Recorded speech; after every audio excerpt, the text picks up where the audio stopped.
کہ جب وہاں سے ادھر ہوتے ہیں تو وہی احکامات ہیں ہمارے لیے. اپنے کراچی، لاہور، اسلام آباد، کسی گاؤں گوٹھ، ہر جگہ کی مسجد میں، ہر جگہ کے گیدرنگ میں، محلے میں، گھروں میں اس چیز کو برقرار رکھا جائے. تو یہ ایک بہت بڑا خوبصورت درس ہمیں حج بیت اللہ کے موقع پر مل رہا ہے.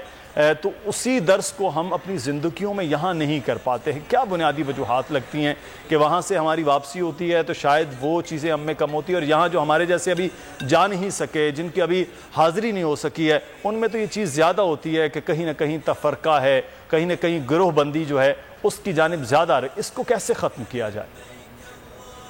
بسم اللہ الرحمن الرحیم. سب سے پہلے تو میں چینل بول کی انتظامیہ اور آپ کو، اور یہ جو میرے دوست بیٹھے ہوئے ہیں، میرے ساتھی سب، امین شہیدی صاحب ہے، مفتی ابو محمد صاحب ہے، علامہ طاہر اشرفی صاحب ہے، آپ سب کو عید کی مبارکباد دیتا ہوں، یوم عرفہ کی مبارکباد دیتا ہوں. اور اس کے بعد جیسے آپ نے فرمایا اور ان حضرات نے فرمایا، حقیقت یہ ہے کہ یہ رمضان، اس کے بعد ان 10 دنوں کے روزے، اس کے بعد یوم عرفہ، اور اس کے بعد پھر یہ عید، پھر اسی طرح عید الفطر، یہ کورسز ہیں اللہ تعالیٰ کی طرف سے. یہ اس امت کو انعام میں کورسز دیے گئے ہیں. بار بار متنبہ کیا جا رہا ہے پیار سے، محبت سے، الفت سے، مودت سے، کہ آپ جو ہے نا میری طرف آؤ. باز آ ہر آچ ہستی باز آ، کہ تم باز آ جاؤ، تم کچھ بھی ہو نا باز آ جاؤ. کیوں کہ این درگاہ ماں درگاہ نو امیدی نیست، کہ یہ جو میری درگاہ ہے، جو اللہ تعالیٰ کا کی جو درگاہ ہے، یہ ناامیدی کی درگاہ نہیں ہے. اور اسلام میں تو ناامیدی بالکل جائز نہیں ہے، کفر تک کہا گیا ہے. مایوس ہونا، اپنے اعمال سے مایوس ہونا، اپنے کردار سے مایوس ہونا، یا امت مسلمہ کے بحیثیت مجموعی، بحیثیت اجتماعی یا بحیثیت انفرادی، لہذا تاکہ یہ مایوسی نہ آئے اور اس کو جگہ بھی نہ ملے، تو یہ ان کورسز کو اس طریقے سے لیا جائے کہ ان کے ارواح کے ساتھ، یعنی ان کے روح کے ساتھ، ان کے معنی کے ساتھ اگر ان کو لیا جائے تو میں سمجھتا ہوں اس کا اثر پورے سال رہتا ہے. یہ جو آج کا دن ہے سعودی میں اور کل ہمارے ہاں پاکستان میں ہے یوم عرفہ، یعنی وہاں ہے یا یہاں ہے، لیکن یعنی ذی الحجہ کی جو 9ویں تاریخ ہے، یہ تاریخ 1 سال پہلے کے گناہ معاف کرتی ہے، 1 سال بعد کے گناہ معاف کرتی ہے اگر آپ اس دن روزہ رکھتے ہیں. تو اس کا اثر بھی 1 سال پہلے سے شروع ہونا چاہیے کہ وہ دن آ رہا ہے مجھے روزہ رکھنا ہے. اور جب پھر یہ سال، پورے سال آپ کے ذہن میں میں نے عرفہ کے دن روزہ رکھا تھا، میرے گناہ دھل گئے ہیں.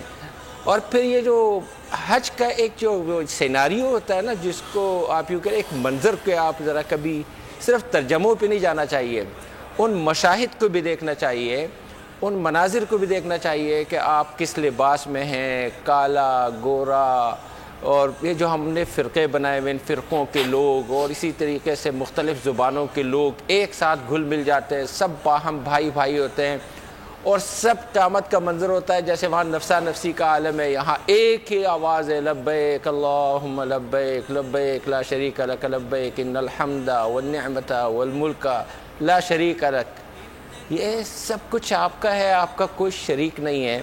اور اللہ کی طرف رجوع، میں سمجھتا ہوں کہ ان دنوں میں اس طرح کے ایام میں، جمعے کا دن ہے، جمعے سے جمعے تک کے درمیان میں گناہ معاف ہوتے ہیں، تو جمعے کے دن کو اس طریقے سے منایا جائے کہ آپ کے درمیان کے گناہ معاف ہو اور آپ کا اپنے رب کے ساتھ تسلسل قائم ہو. جب آپ اپنے رب کے ساتھ تسلسل میں قائم رہتے ہیں تو آپ رب کے جو بندے ہیں، حدیث میں آتا ہے کہ الخلق عیال اللہ، یہ جو مخلوق ہے اللہ تعالیٰ کا ٹبر ہے، یہ اللہ تعالیٰ کے گھر والے ہیں. اور اللہ تعالیٰ کو سب سے پسند وہ آدمی ہے جو اللہ تعالیٰ کے گھر والوں کے ساتھ اچھائی کرتا ہے، ان کو نفع پہنچاتا ہے. تو ہمیں بحیثیت مسلمان پوری دنیا کے لیے رہنما بننا چاہیے، صرف مسلمانوں کے لیے ہی نہیں، پوری دنیا کے لیے، خواہ اس میں وہ مسلمان ہوں یا نان مسلمز ہوں، پوری دنیا کے لیے، پوری انسانیت کے لیے یہ ایک پیغام ہے. یہ پیغام ایک خاموش پیغام بھی ہے ہمارے اس سفید لباس کے ذریعے سے. وہاں جو مشاہد عرفہ ہے، مزدلفہ ہے، مسجد حرام ہے، طواف ہے، سعی ہے، یہ تمام چیزیں ایک پیغام دے رہی ہے دنیا کو کہ مسلمان کیا چاہتا ہے، اسلام کیا چاہتا ہے. اسلام آپ لے لیجئے 1 منٹ کے لیے کہ اسلام کا لغوی معنی کیا ہے. اسلام سلامتی سے ہے. بالکل.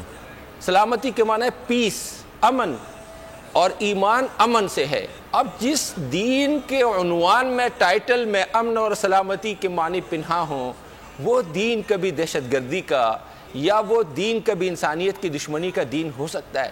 یہ ہمارے اوپر لیبل لگائے جاتے ہیں، ہمیں سب کو مل کر اس میں یہ علماء حضرات تشریف فرمائیں، یا جو لوگ ہمیں سن رہے ہیں وہ لوگ، یا آپ حضرات ہیں جو اینکر پرسن ہیں، یا جو بھی پوری دنیا میں مسلمان ہیں، مسلمان پیغمبر کا وارث ہے، اس کو پیغمبر کے تبلیغ کا کام تا قیامت کرنا ہے، کیونکہ کوئی نبی نہیں آئے گا، نبوت کا دروازہ بند ہو چکا ہے۔ اب نبوت کا کام اس امت کے ایک ایک فرد پر لازم ہے۔